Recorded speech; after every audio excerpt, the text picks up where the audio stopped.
to I was living in Clapham at the time. He turned up to my place at about midnight with a bottle of champagne and a brown paper bag. And he said, and he kind of picked me up like we were in some romantic comedy. It was so weird, and I didn't really know what was going on. He said, I've got something to tell you, but I'm really hungry. So we went into this kebab shop. Now we call each other Munchies, so I have Munchies tattooed on my bum, and that really was oversharing. Oh, that's a great story. Has anybody got any questions? Presenters in America are just a lollipop thing with big heads. They've all got that haven't actually got big heads. It's just because they're so thin. They look like they got big heads.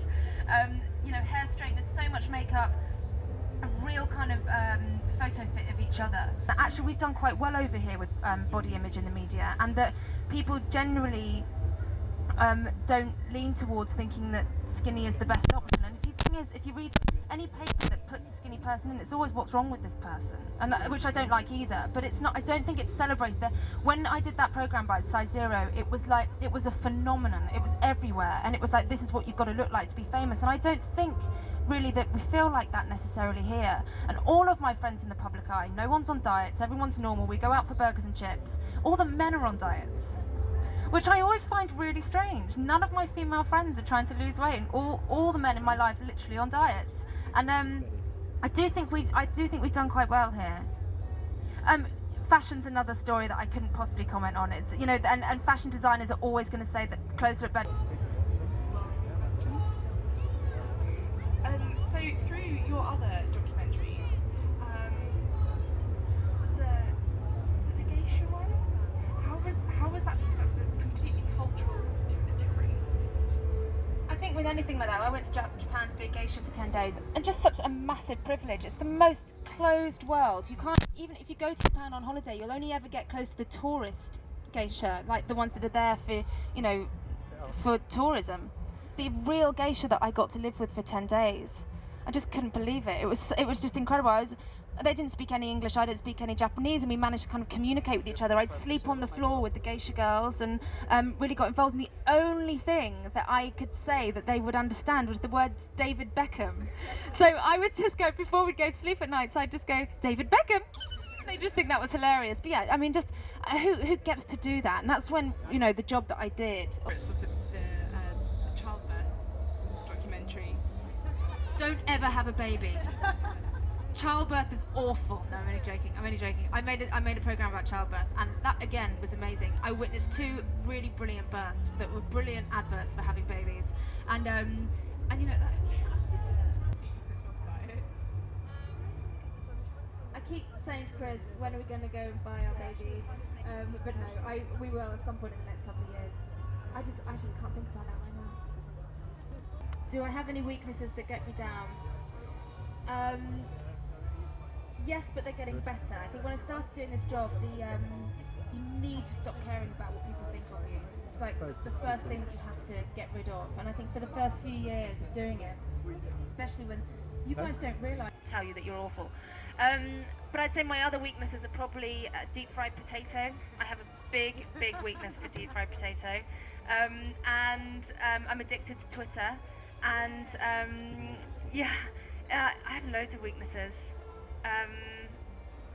But we don't have time for all of them right now, so yeah. Everyone's quite easy to fault their own weaknesses, but what would you So I'm a good friend, I'm a good wife, I'm an alright cook. I'd say that I've stuck to my guns, because I've been doing this for about 10 years now, and it nearly went really... Thank you very much, Dawn. It's been a pleasure. Well done, thank you.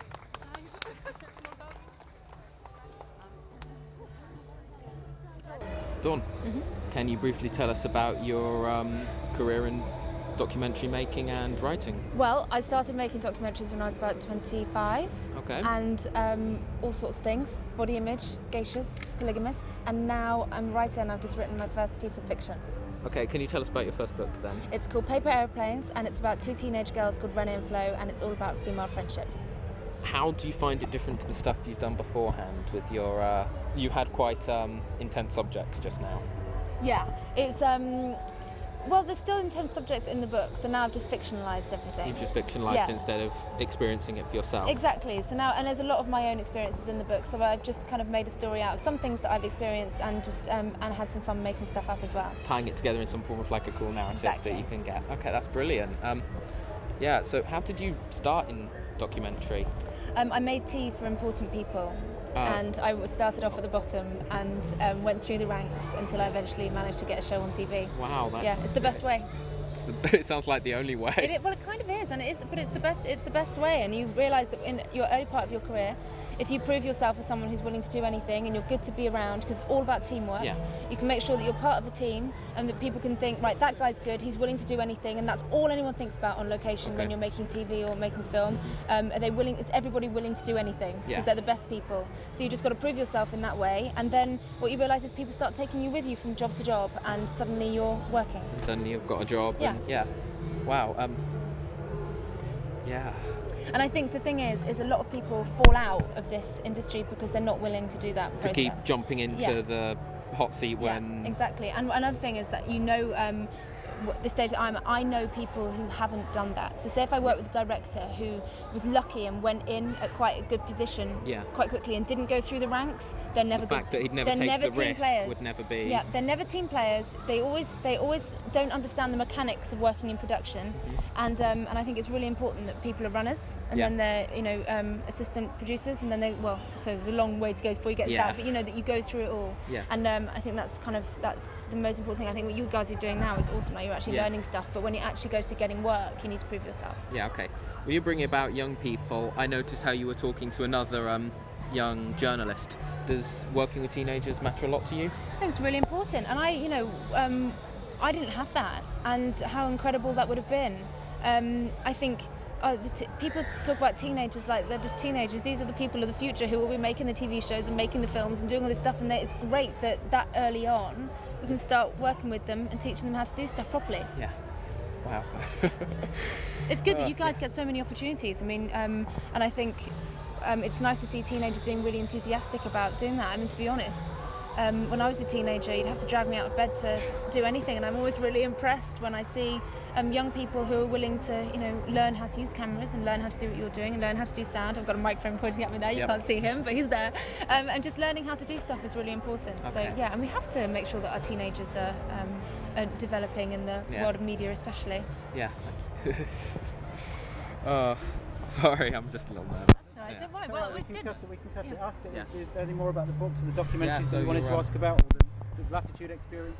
Yeah, so the Latitude experience, have you done many more festivals like this? I mean, I go to Glastonbury, but only as someone who wants to have fun. I've never done anything like this. I've never worked at a festival before. But I think Latitude's really different. Like, it's really about arts, and it's really about performance, and all, not just the music.